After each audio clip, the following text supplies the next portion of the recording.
आज का सब्जेक्ट है EE 207 power system. First unit है nuclear power station and topic है energy due to the nuclear fusion and fission. ठीक है, तो लास्ट इस चैप्टर का जो टॉपिक था उसमें मैंने इंट्रोडक्शन दे दिया था न्यूक्लियर पावर प्लांट का, उसके कंपोनेंट डिस्कस कर लिए थे और ठीक है न्यूक्लियर पावर प्लांट कैसे वर्क करता है ये डिस्कस कर लिया था। तो अब बात करते हैं न्यूक्लियर फ्यूजन और फिजन।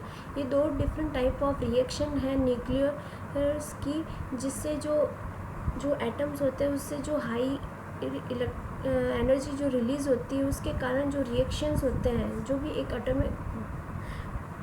एटम होता है उसके अंदर जो बॉन्ड होता है उसको अगर हम डिस्टर्ब करते हैं, लाइक उसको स्प्लिट करते हैं इन 2 पार्ट्स से, और अगर हम उसको ज्वाइन करते हैं, कंबाइन करते हैं तो एक ह्यूज अमाउंट ऑफ एनर्जी जो है रिलीज़ होती है। तो इस प्रोसेस को न्यूक्लियर फ्यूजन और फिजन कहा है। तो एक तरीके से ये कह सकते हैं कि ये एक रिएक्शंस है जिससे जो एनर्जी रिलीज़ होती है उसके बारे में डिस्कस करते हैं। ठीक है, तो अब बात करते हैं न्यूक्लियर फिजन की। अब फिजन जो रिएक्शन होती है इसमें क्या होता है, एक बड़ा एटम जो होता है उसको हम स्प्लिट करते हैं इन 2 स्मॉल पार्ट्स में। ठीक है, एक बड़ा जो न्यूक्लियर होता है, एटम होता है, वो उसको 2 भाग में विभाजित करते हैं और वो जो 2 भाग में विभाजित होता है वो लाइटर एटम्स होते हैं। तो इस प्रोसेस को हमने, इस रिएक्शन को हमने फ्यूजन कहा है। अब जो फ्यूजन होता है इसका उल्टा होता है। इसमें क्या होता है, जो स्मॉलर एटम्स होते हैं उन्हें हम कंबाइन करते हैं टुगेदर और जिससे एक बड़ा एटम बनता है। ठीक है, जो उन दोनों से हैवियर होता है। ठीक है, अब कंपैरिजन बताते हैं इसमें। तो पहले तो डेफिनेशन करते हैं फिजन का। जैसे मैंने बताया था कि fission is the splitting of large atom into 2 or more smaller once. ठीक है, तो फिजन क्या है कि एक बड़ा एटम को हम 2 छोटे भागों में विभाजित कर रहे हैं और ये चेन तब तक कंटिन्यू रहती है, तब तक इन पे न्यूट्रॉन्स की बम्बार्डमेंट होती रहती है। ये चेन कंटिन्यू रहती है जब तक कि हम इस न्यूट्रॉन की स्पीड को कंट्रोल ना कर सकें। ठीक है, फिर नेक्स्ट होता है न्यूक्लियर फ्यूजन। जो है फ्यूजन क्या है, एक बड़े एटम को 2 छोटे स्मॉलर एटम्स को हम कंबाइन करके जोड़ के एक बड़ा एटम में कन्वर्ट करते हैं। ठीक है, अब नेचुरल अकरेंस ऑफ प्रोसेस ये है कि fission reaction does not normally occur in nature. ठीक है, इसमें हम क्या करते हैं, जो भी एटम्स होते हैं उन पे हम न्यूक्लियन की बम्बार्डमेंट करते हैं न्यूट्रॉन्स की, जिससे ये चेन स्टार्ट होती है।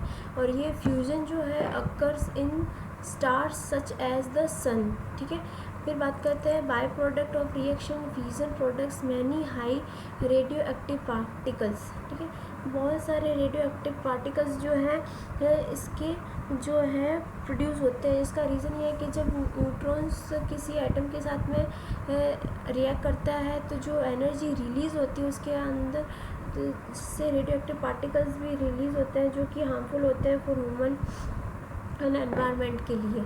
अब few radio active particles present होते हैं फ्यूजन रिएक्शन में, बट वो इतने ज़्यादा नहीं होते हैं कि वो उन्हें एज़ कम्पेयर टू फिजन जो कि उसे रिमूव करना पड़े। फिर बात करते हैं condition critical mass of the substance and high speed neutrons are required. इसमें जो हम जब 2 भागों में स्प्लिट करते हैं एटम को, तब क्या होता है कि एक बहुत ज़्यादा क्रिटिकल मास ऑफ सब्सटेंस या फिर हाई स्पीड न्यूट्रॉन्स की बम्बार्डमेंट करने की आवश्यकता होती है।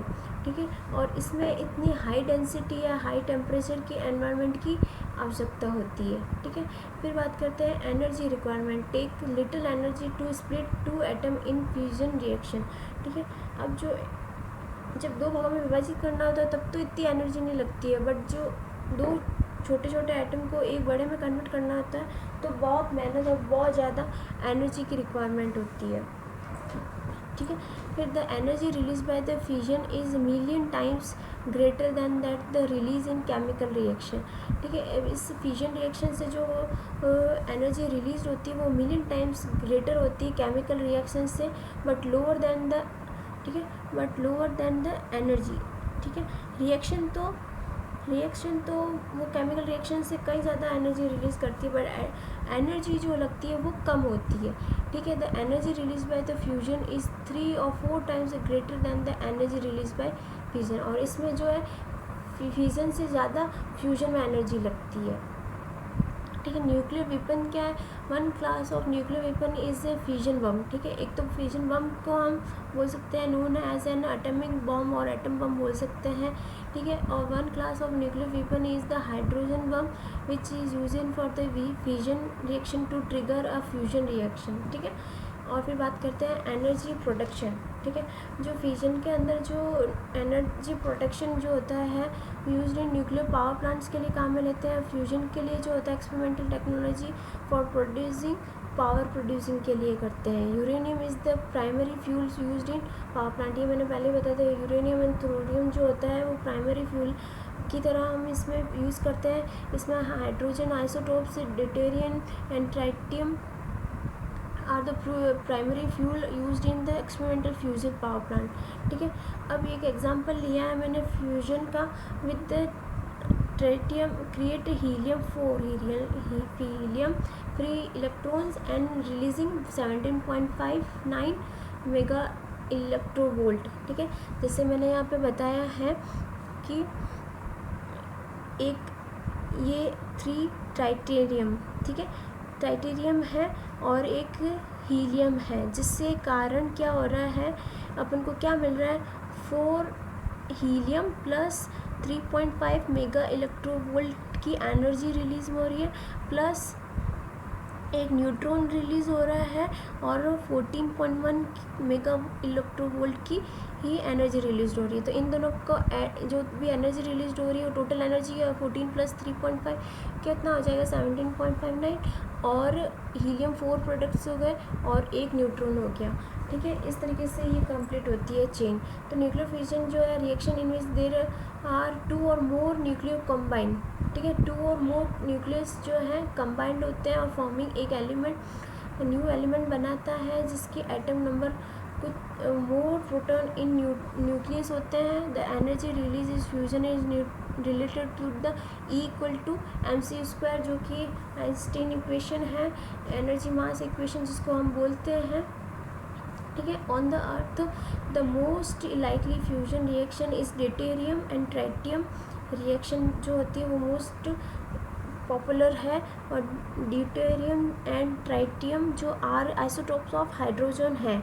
तो ये इक्वेशन बताइए अपन ने कि 2 ड्यूटेरियम 3 ट्राइटियम इक्वल्स टू जो है 4 हीलियम रिलीज़ करते हैं विद 1 न्यूट्रॉन और 17.6 मेगा इलेक्ट्रोवोल्ट एनर्जी रिलीज़ होती है, ठीक है। अब मैंने ये डायग्राम मैंने ऊपर बता दिया है। Nuclear fusion is the splitting of massive nucleus as the photons is the form of gamma rays, ठीक है। तो फ्री न्यूट्रॉन और other subatomic particles in the typical nuclear reaction involving uranium 235 and neutron.